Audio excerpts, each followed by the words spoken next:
قالوا يا هود ما جئتنا ببينة وما نحن بسارقي آلهتنا عن قولك وما نحن لك بمؤمنين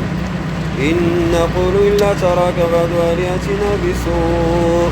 قال إني أشهد الله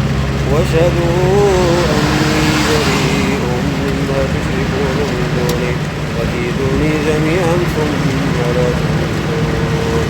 إني توكلت على الله ربي وربكم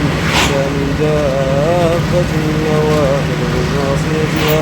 إن ربي على صراط مستقيم فإن تولوا فقد أبلغتكم ما أرسلت به إليكم ويستخلف ربي قوما غيركم ولا تضرونه شيئا إن ربي على كل شيء قدير ولما جاء أمرنا نجينا هودا والذين آمنوا معه برحمة منا ونجيناهم من عذاب غليظ وتلك عاد جحدوا بآيات ربهم وعصوا رسله واتبعوا أمر كل جبار عنيد وأتبعوا بهذه الدنيا لعنة ويوم القيامة ألا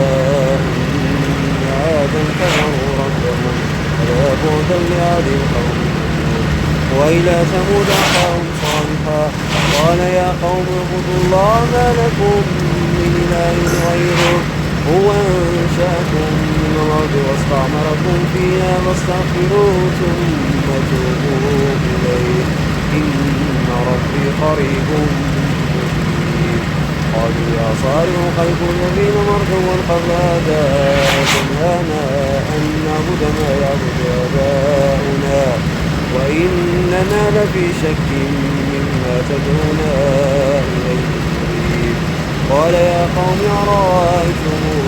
إن كنت على بينة من ربي وآتاني منه رحمة فمن ينصرني من الله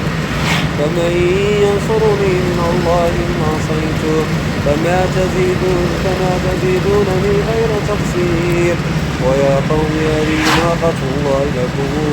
آية فذروها تأكل في أرض الله